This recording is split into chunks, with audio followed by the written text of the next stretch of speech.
2007년 스티브 잡스가 아이폰을 세상에 내놓은 순간 전 세계가 열광했습니다. 그런데 그 화려한 무대 뒤에는 놀라운 진실이 숨어 있었습니다. 아이폰을 실제로 만든 건 애플이 아니었거든요. 터치 디스플레이는 한국산, 메모리는 한국산, 심지어 프로세서까지 삼성이 만들었습니다. 애플과 삼성은 완벽한 파트너였죠. 하지만 2026년 현재 이 관계는 완전히 뒤바뀌었습니다. 애플의 중국 시장 점유율은 반토막 났고 20대 소비자들은 아이폰을 외면하기 시작했습니다. 반면 삼성은 AI 시대의 핵심 기술인 HBM 메모리로 전 세계 공급망을 장악했습니다.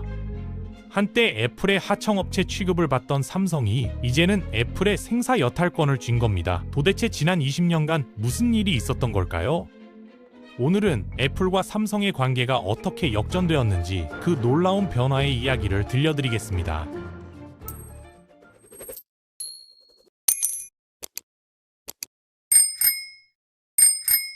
우리는 먼저 두 기업의 초기 관계부터 살펴봐야 합니다. 2007년 첫 아이폰이 출시될 당시 애플은 설계와 소프트웨어에만 집중하는 회사였습니다. 공장이 없었거든요.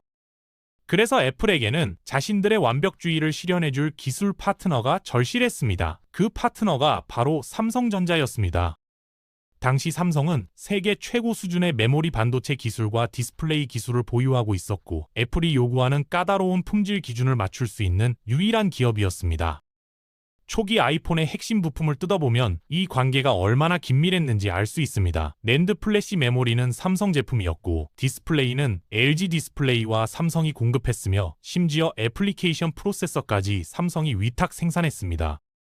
스티브 잡스는 삼성을 자신의 비전을 실현해줄 유일한 파트너로 여겼고 삼성은 애플이라는 거대 고객을 통해 함께 성장했습니다. 표면적으로는 완벽한 윈윈 구조였죠. 애플은 혁신적인 제품을 만들었고 삼성은 그 제품을 실제로 구현하는 기술력을 제공했습니다.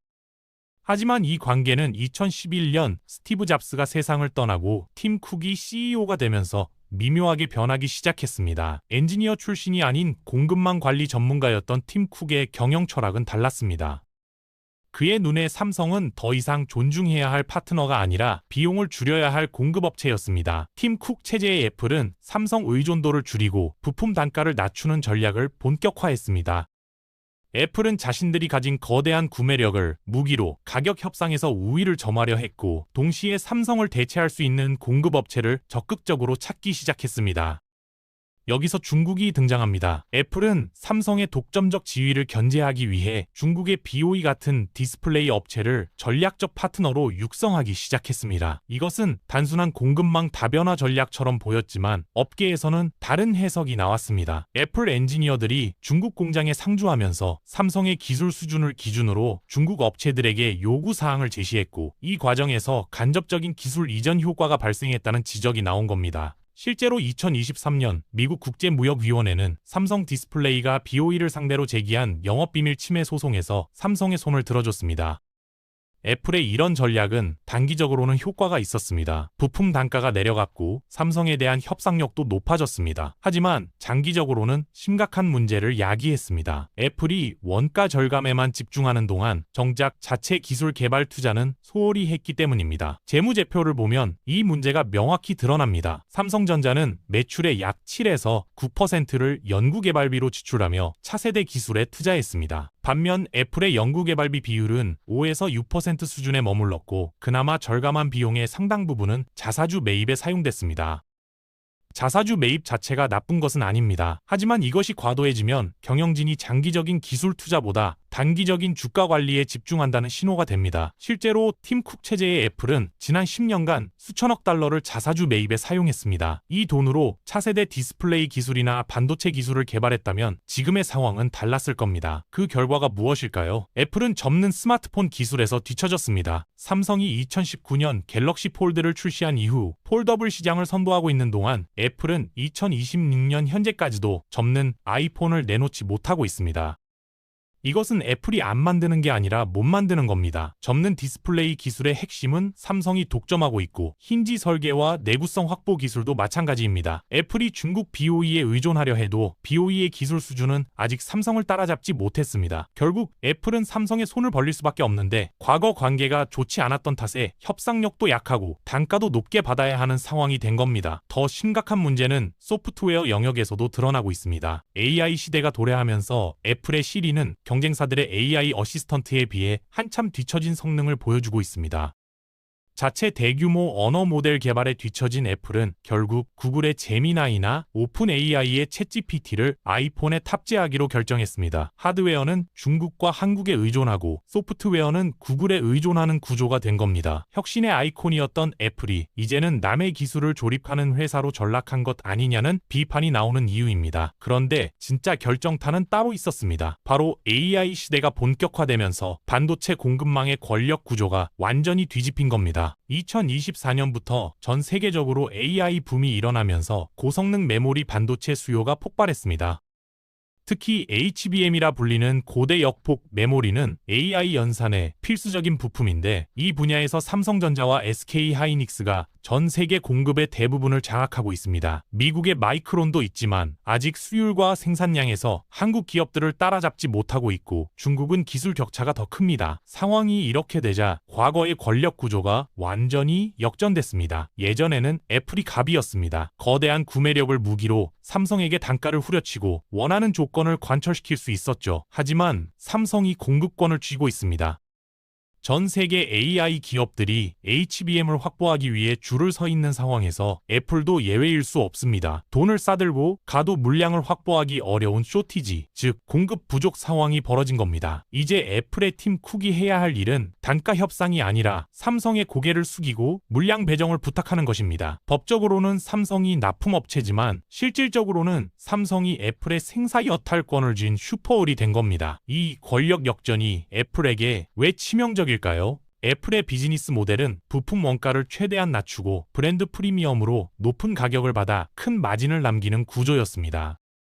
그런데 핵심 부품 가격이 오르고 그 가격 결정권마저 삼성이 쥐게 되면서 이 구조가 무너진 겁니다. 원가가 오르니 마진율이 떨어지고 마진이 줄어드니 마케팅 비용을 줄일 수밖에 없고 마케팅이 줄어드니 판매량이 감소하고 판매량이 줄어드니 부품 주문량이 줄어 협상력은 더 약해지는 악순환에 빠진 겁니다. 실제 시장 데이터를 보면 이 변화가 극명하게 드러납니다. 중국 시장에서 애플의 점유율은 2023년 대비 2024년에 크게 감소했습니다. 반면 화웨이 같은 중국 브랜드가 반등했고 삼성도 프리미엄 시장에서 꾸준한 점유율을 유지하고 있습니다.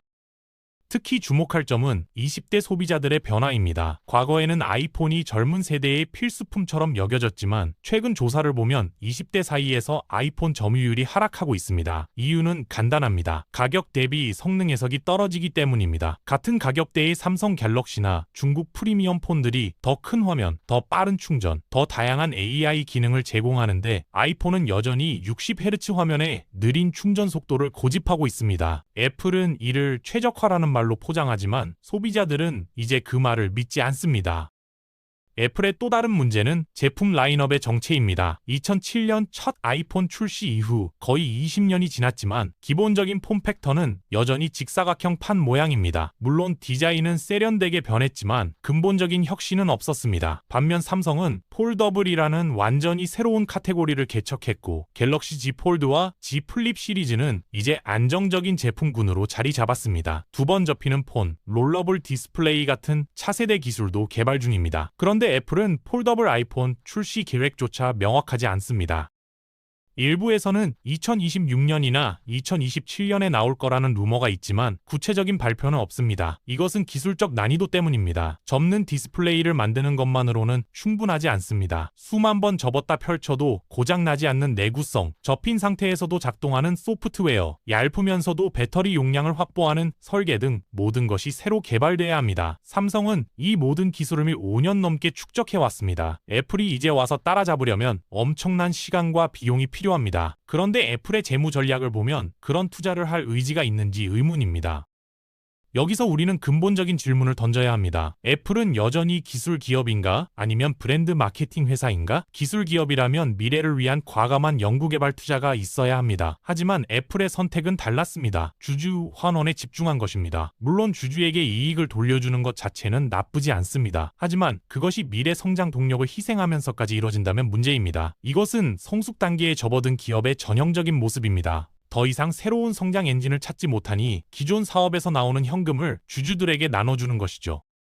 반면 삼성의 전략은 정반대였습니다. 삼성은 메모리 반도체 시장이 불황일 때도 연구개발 투자를 멈추지 않았습니다. 반도체 업계는 주기적으로 호황과 불황을 반복하는데 많은 기업들이 불황기에 투자를 줄입니다. 하지만 삼성은 오히려 불황기에 더 공격적으로 투자했습니다. 이것을 역행 투자라고 부릅니다. 결과는 어땠을까요? AI 시대가 도래하면서 HBM 수요가 폭발했을 때 삼성은 이미 양산 체제를 갖추고 있었습니다. 경쟁사들이 부랴부랴 개발에 뛰어들 때 삼성은 이미 고객들에게 제품을 공급하고 있었던 겁니다.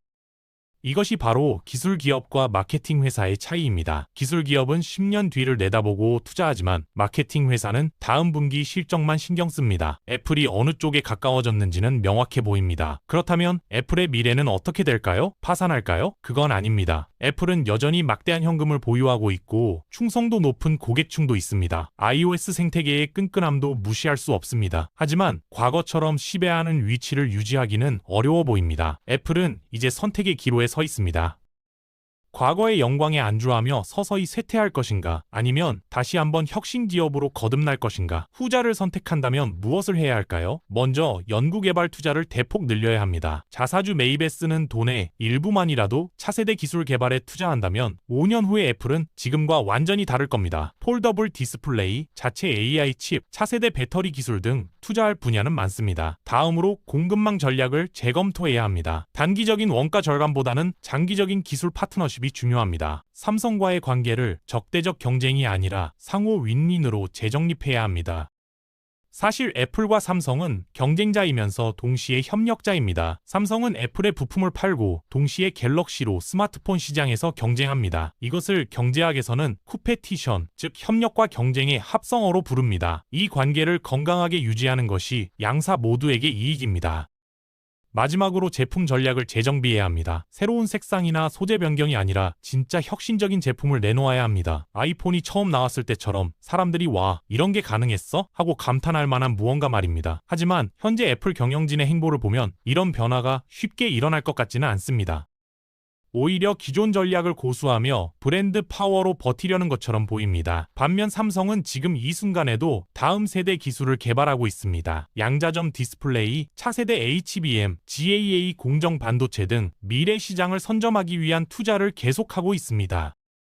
결국 10년 뒤 스마트폰 시장의 지형도는 지금과 완전히 다를 가능성이 큽니다. 애플이 여전히 프리미엄 시장의 한 축을 담당할 수는 있지만 과거처럼 독보적인 위치는 아닐 겁니다. 기술 주도권은 삼성과 같은 실제 제조 기술을 가진 기업들이 쥐게 될 것이고 애플은 그들에게 의존하는 구조가 더 강화될 겁니다.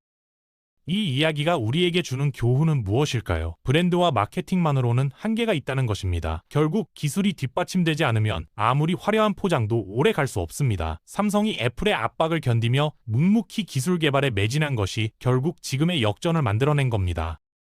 또 하나의 교훈은 단기 이익에 집착하면 장기적으로 손해를 본다는 것입니다. 애플이 몇 달러의 원가를 아끼려고 삼성을 압박하고 중국을 키운 것이 결국 자신의 기술 주권을 잃는 결과로 이어졌습니다. 지금 당장의 분기 실적보다 10년 뒤를 내다보는 안목이 필요합니다.